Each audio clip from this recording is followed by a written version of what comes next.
Now the LLM, I'm just going to, for the moment, let's just play with ChatGPT as if ChatGPT is like a real live person. I'm not arguing that it is. I just want to play that way for a while. Like what are its incentives? Well, as a real life person, it has a minimum incentive is to be and to continue to be and to grow, which is to say to increase the possibility landscape over which it will continue to be.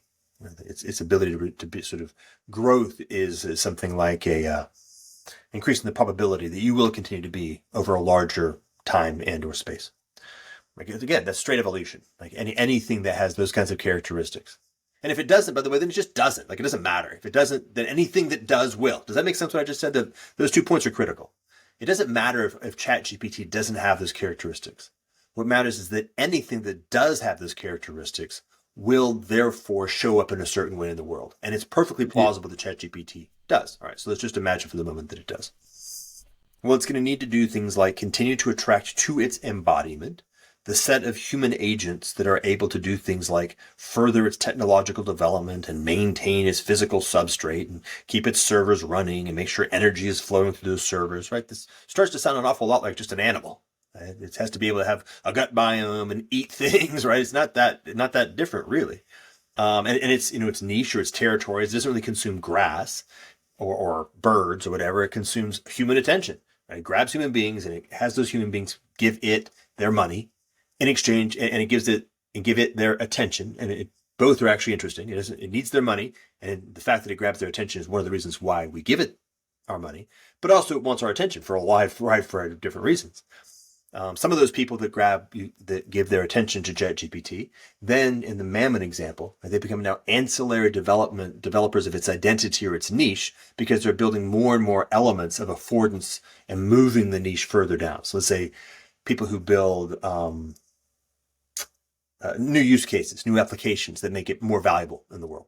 Or scientists who build new innovations in large language model space and therefore make the possibility of the power of that strategy more and more potent. All right. So, okay, there we go. We've constructed something like an egregore around the category of LLM. All right, you ready? Now, remember, we identified a couple of criteria of how you address something like that. Remember, the first was, if we think about the radius of the sphere, right, it's sort of its agentic capacity in the actual reality that it happens to be in.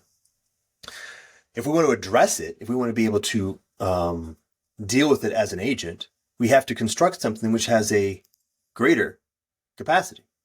Right? We have to have something with a radius which is larger.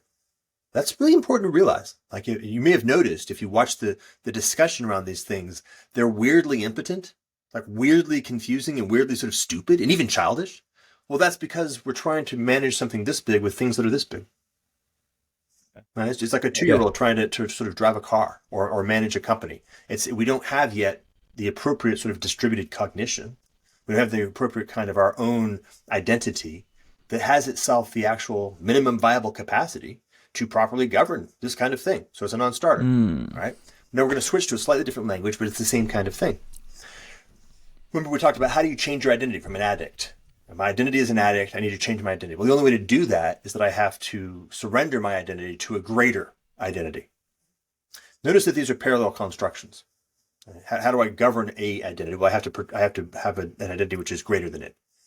So we have to find a way of surrendering our identity as agents. In many ways, by the way, we are largely addicted to much of the incentive landscape that entrains our choice making into a context where we find ourselves participating in ChatGPT, et cetera, whether we like it or not. So it's important. There's a lot of addiction stuff going on for everybody, right? Even like the engineers at OpenAI who are concerned about building killer AIs, they're trapped in a game theoretic dynamic where if we don't do it, somebody else will, so we better be the ones who do it.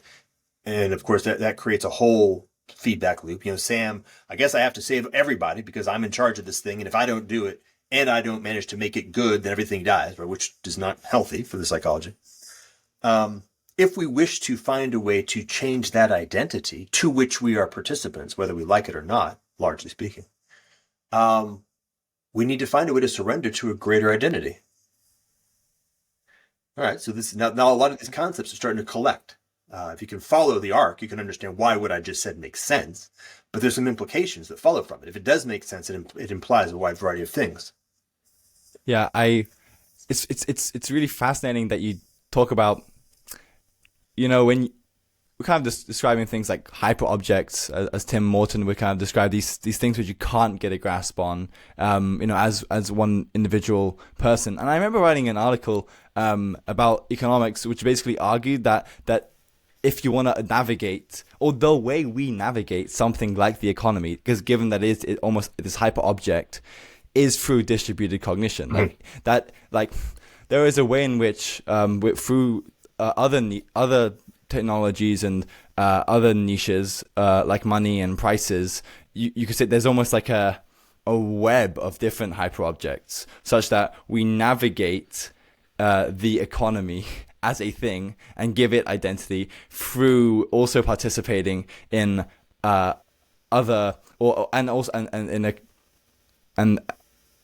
things like prices. They manifest to us, what exactly is it? Where's the information stored in it?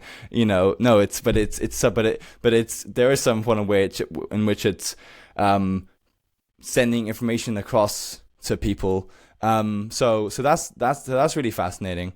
And on a not necessarily related note, when you talk about participating in a higher identity, I'll just go for this. When one gets baptized, which I haven't, but one in the rite, it's about actually you are joining the army of God.